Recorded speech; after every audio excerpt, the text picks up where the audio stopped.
So hey guys, welcome back to our new video. So हम लोग इस video में, जैसा कि हम लोग पहले डिस्कस किए थे, बाइनरी सर्च ट्री में कैसे डिलीट करते हैं उसका पूरा कोड लिखेंगे। Okay, alright. और हम लोग ड्राई एंड रन भी करेंगे, कैसे चीज़ें काम कर रही होगी, ठीक है, कैसे कोई भी नोड डिलीट हो रहा होगा, कोड वाइज अपना अप्रोच भी दिखेंगे। Okay, so let's see. सो मैं क्या करूँगा, इसमें अपना जो भी हमारा BST में डिलीट हो रहा होगा नोड, फाइनली डिलीट होने के बाद फाइनली तो हमारा BST ही रिटर्न हो रहा होगा ना, मतलब कि हमारा रिटर्न टाइप क्या होगा, फंक्शन का रिटर्न टाइप नोड होगा। ठीक है, सो मैं यहाँ पे नोड स्टार फंक्शन का रिटर्न टाइप ले लूँगा। ठीक है, अब मैं फंक्शन का नाम रखता हूँ delete BST। Okay, delete BST। और इसमें मेरा आर्गूमेंट क्या होगा, मैं क्या पास करूँगा, मैं एक नोड पॉइंटर रूट पास करूँगा। ठीक है, और मैं एक इंटीजर वैल्यू की पास करूँगा। ठीक है, जिसको की मेरे को डिलीट करना है। ठीक है, मतलब की मतलब क्या हुआ, की मतलब हुआ कि हमारा किस नोड को डिलीट करना है। ठीक है, बेसिकली हम लोग इसी को सर्च करेंगे। किसी भी नोड को डिलीट करने से पहले सर्च तो करेंगे ना कि आखिर है कहाँ वो। ठीक है, अवेलेबल भी है कि नहीं है, तो हम लोग इसी की वैल्यू को सर्च करेंगे और हम लोग इस फंक्शन में चेक करेंगे। हम लोग ये चीज़ें देखेंगे, अपने केस फाइंड करेंगे, कौन सा केस है हमारा। सो हम लोग केस फाइंड करने से पहले हम लोग अपने की को सर्च करेंगे, की हमारा प्रेजेंट कहाँ है।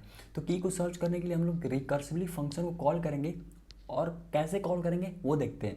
पहले तो हम लोग देखेंगे क्या की वैल्यू हमारा रूट के डाटा से कम है या ज़्यादा है। तो यहाँ पे एक चेक लगाते हैं, इफ़ की इज़ लेस देन रूट का डाटा। अगर की वैल्यू रूट के डाटा से कम है तो हमारा सर्चिंग कहाँ हो रहा होगा, हमारा सर्चिंग रूट के लेफ्ट सब ट्री में हो रहा होगा। तो मैं क्या करूँगा, अपने फंक्शन को कॉल कर दूंगा रूट के लेफ़्ट के लिए, और यहाँ पे फंक्शन रिकर्सिवली मैं कॉल करूँगा डिलीट BST। इसमें मैं पास करूँगा रूट का लेफ़्ट, और मैं क्या पास करूँगा, अपना की वैल्यू जिसको मेरे को सर्च करना है। ठीक है, आई होप आपको ये इतना समझ में आया होगा। सो हमारा इल्स इफ स्टेटमेंट क्या होगा, इल्स इफ स्टेटमेंट हमारा यही होगा कि अगर की वैल्यू रूट से ज़्यादा हो गई, ठीक है, अगर की वैल्यू रूट के डाटा से ज़्यादा हो जाएगा तो सिंपली क्या करो, इसको कहाँ सर्च करना है, रूट के राइट में सर्च करना है ना, रूट के राइट सब ट्री में। तो मैं इसको क्या करता हूँ, और फंक्शन भी रिकर्सिवली मेरे उसी राइट सब ट्री के लिए ही कॉल होगा। तो मैं यहाँ पे क्या किया, कॉल कर लिया। ठीक है, अब इसको क्या करते हैं, फॉर्मेट डॉक्यूमेंट करते हैं, आपको कोड अच्छे से दिखेगा। Okay, all right. अब हमारा इफ़ स्टेटमेंट भी हो गया, एल्स इफ भी हो गया। तो अब एल्स केस क्या होगा, एल्स केस हमारा यही होगा कि जब की वैल्यू रूट के डाटा के इक्वल हो जाएगा। इसका मतलब की वैल्यू हमारे यहाँ रूट के डाटा से इक्वल हो गया, हमको मिल गया है। ठीक है, तो इस केस में हम लोग क्या करेंगे, इस केस में हम लोग चेक करेंगे, हम लोग क्या चेक करेंगे कि जो रूट हमको मिला है जिसको डिलीट करना है, क्या उसका लेफ़्ट नल है या उसका राइट नल है। तो हम लोग वन बाय वन चेक करेंगे। इफ़ रूट का left is equals to null, अगर रूट का लेफ़्ट नल है तो सिंपली क्या करो, हम लोग एक नोड पॉइंटर बनाएंगे टेम्प, जिसमें किसको स्टोर करेंगे, लेफ़्ट तो नल है तो हम लोग किसको स्टोर करेंगे, उसके राइट को, राइट चिल्ड्रन को। सो हम लोग क्या करेंगे, node star temp is equals to root का राइट। ओके, हम लोग स्टोर कर लिए। अब हम लोग किसको फ्री करेंगे, हम लोग फ्री करेंगे अपने रूट को जिसको हमको डिलीट करना है। सो फ्री कर देते हैं हम लोग रूट को, ऑल राइट। और रिटर्न क्या करेंगे, हम लोग अपने टेम्प को रिटर्न करेंगे। ठीक है, जिसमें हमारा रूट का राइट नोड क्या था, स्टोर था। ठीक है, ऑल राइट।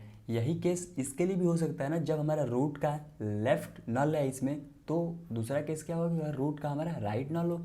तो इल्स इफ स्टेटमेंट हमारा क्या होगा, इसको मैं कॉपी करता हूँ, यहाँ पे मैं इल्स इफ स्टेटमेंट लिखता हूँ, अगर रूट का राइट नल हो जाए। ठीक है, तो उस केस में हमारा नोड पॉइंटर में क्या स्टोर हो रहा होगा। ठीक है, मैं किसके बराबर करूँगा, यहाँ पे लेफ़्ट के बराबर कर दूँगा। ठीक है, ऑल राइट।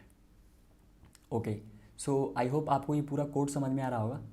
अब देखते हैं, अब हमारा वो केस आ जाएगा जिस केस में हमको उस रूट नोड को डिलीट करना है, उस नोड को डिलीट करना है जिसमें हमारा उसका दो चिल्ड्रन हो, लेफ़्ट चिल्ड्रन भी हो, राइट चिल्ड्रन भी हो। तो इस केस में हम लोग क्या फाइंड करेंगे, अपना इन ऑर्डर सक्सेसर फाइंड करेंगे। ठीक है, तो उसके लिए मैं क्या करता हूँ, एक फंक्शन लिख लेता हूँ, और इन ऑर्डर सक्सेसर फाइंड करना है तो हमको उसमें क्या रिटर्न करना है, नोड रिटर्न करना है। ठीक है, तो मैं सिंपली, मेरा रिटर्न टाइप क्या होगा, node star in order successor. Okay,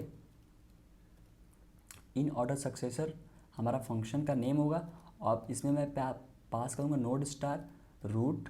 ठीक है, ओके। अब इसमें क्या करेंगे, इसमें जिस भी नोड का हमको इन ऑर्डर सक्सेसर फाइंड करना है, मैं पहले उसको एक नोड पॉइंटर किसी वेरिएबल में स्टोर कर लूँगा। लेट से मैं क्या नोड बनाता हूँ, नोड स्टार temp1। ठीक है, इसमें मैं किसको स्टोर कर लिया, रूट को स्टोर कर लिया, जिसका मेरे को इन ऑर्डर सक्सेसर फाइंड करना है। अब मैं यहाँ पे एक वाइल लूप चलाऊंगा और ये वाइल लूप कब तक चलेगा, जब तक कि हमारा temp1 की वैल्यू नल नहीं हो जाती या इसका लेफ्ट नल नहीं होता। ठीक है, या नहीं और, ठीक है। सो जब तक temp1 एंड temp1 का लेफ्ट नल नहीं हो जाता। ठीक है, मैं ऐसा क्यों बोल रहा हूँ कि temp1 का नल नहीं हो, temp1 का लेफ्ट जो है नल नहीं होता, ऐसा इसलिए क्योंकि हमारा जो इन ऑर्डर सक्सेसर होता है वो किसी भी रूट का राइट सब ट्री का क्या होता है, मिनिमम वैल्यू होता है। समझ में आ रहा है? तो और मिनिमम वैल्यू हमको कहाँ मिलता है, मिनिमम वैल्यू हमको लेफ्ट सब ट्री में ही मिलता है। ठीक है, किसी भी रूट नोड के लिए। ओके, सो हम लोग क्या करेंगे यहाँ पे, temp1 को मैं क्या करूँगा, temp1 को मैं करूँगा temp1 का left. Okay, so I hope आपको समझ में आ, मैं फाइनली रिटर्न कर दूंगा अपने temp1 को। ओके, सो आई होप आपको इन ऑर्डर सक्सेसर फाइंड करने का फंक्शन भी क्लियर हो गया होगा। अब हम लोग यहाँ पे इस इन ऑर्डर सक्सेसर फंक्शन वाले को कॉल करेंगे और हम लोग अपना इन ऑर्डर सक्सेसर फाइंड करेंगे। सो मैं इसको स्टोर करूँगा नोड स्टार temp और मैं अपना फंक्शन कॉल करूँगा इन ऑर्डर सक्सेसर। ठीक है, और इसमें मैं क्या पास करूँगा, एज अ आर्गूमेंट मैं पास करूँगा रूट का राइट। ठीक है, ऑल राइट।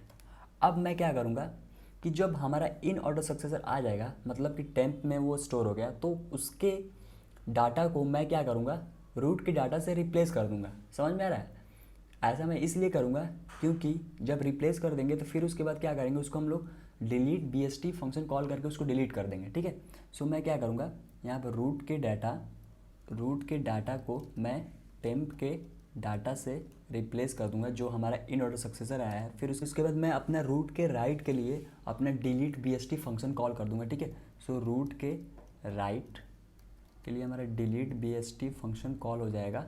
ठीक है, और उसमें मैं पास करूंगा रूट का राइट और हमारा की वैल्यू क्या होगा, की वैल्यू होगा हमारा temp का डाटा, क्योंकि अब उसी को मेरे को डिलीट करना है, temp का डाटा हो जाएगा। समझ में आ रहा है? और फाइनली हम लोग किसको रिटर्न कर देंगे, हम लोग रिटर्न कर देंगे रूट को। समझ में आ रहा है? रिटर्न कर देंगे रूट को। सो ये हमारा कंप्लीट फंक्शन हुआ delete in bst। Okay, so I hope आपको अच्छे से क्लियर हो गया होगा। अभी हम लोग इसको ड्राई रन भी करेंगे और आपको अच्छे से समझ में भी आ जाएगा। समझ में आ रहा है? ओके, अब हम लोग यहाँ पे एक इन ऑर्डर फंक्शन लिखा हूँ जो बता रहा होगा हमारा इन ऑर्डर ट्रावर्सल bst का। मैं इसको 2 बार कॉल करूँगा, एक बार डिलीट करने से पहले कॉल करूँगा और एक बार डिलीट करूँगा फंक्शन, फिर बाद में कॉल करूँगा। ठीक है, सो मैं यहाँ पर जो हमारा नोड 1 है उसको मैं डिलीट करना चाहता हूँ, रन करता हूँ। सो रन करेंगे तो जो हमारा पहले ट्रावर्सल था 1 2 5 6 7 8, ये bst तब था जब हमारा 1 जो है डिलीट नहीं हुआ था।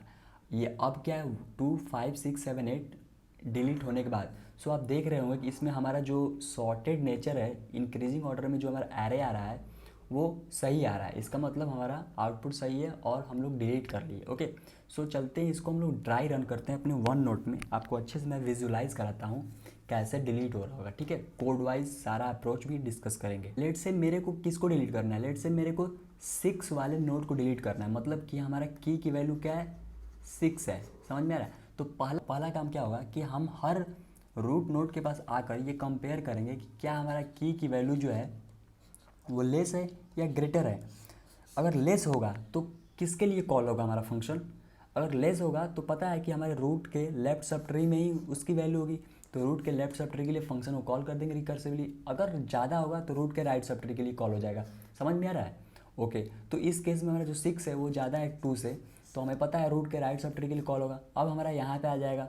ठीक है, अब यहाँ पे आ जाएंगे तो यहाँ पर भी कंपेयर करेंगे क्या की वैल्यू कम है या ज़्यादा है। तो हम लोग देख रहे हैं कि जो हमारा 6 है की वैल्यू वो कम है 7 से, तो इस केस में हमारा फंक्शन किसके लिए कॉल होगा, राइट सब ट्री के लिए कॉल होगा, सॉरी लेफ्ट सब ट्री के लिए कॉल होगा। अब हम लोग यहाँ पे आ गए। अब यहाँ पे हम लोग देख रहे हैं कि जो हमारा रूट का डाटा है, जो रूट का डाटा है वो किसके बराबर हो गया, हमारा की के बराबर हो गया। मतलब कि हम फाइंड कर लिए और हम लोग किस केस में आ गए, इल्स वाले केस में आ गए जो कोड में हम लोग लिखे थे। अब यहाँ पर हम लोग दो केस देखे थे। पहला केस देखे थे क्या, इस रूट का लेफ्ट नल है या इस रूट का राइट नल है। तो इस केस में हमारा रूट का जो राइट है वो नल के बराबर है, समझ में आ रहा है। तो रूट का राइट जो है नल के बराबर है, तो हम लोग क्या किए थे कि रूट के लेफ्ट को एक नोड पॉइंटर टेम्प में स्टोर किए थे और किसको फ्री किए थे, अपने इस रूट को फ्री किए थे और रिटर्न कर दिए थे अपने टेम्प को, समझ में आ रहा है। तो इस तरीके से क्या हो गया, हमारा डिलीट प्रोसेस हो गया था।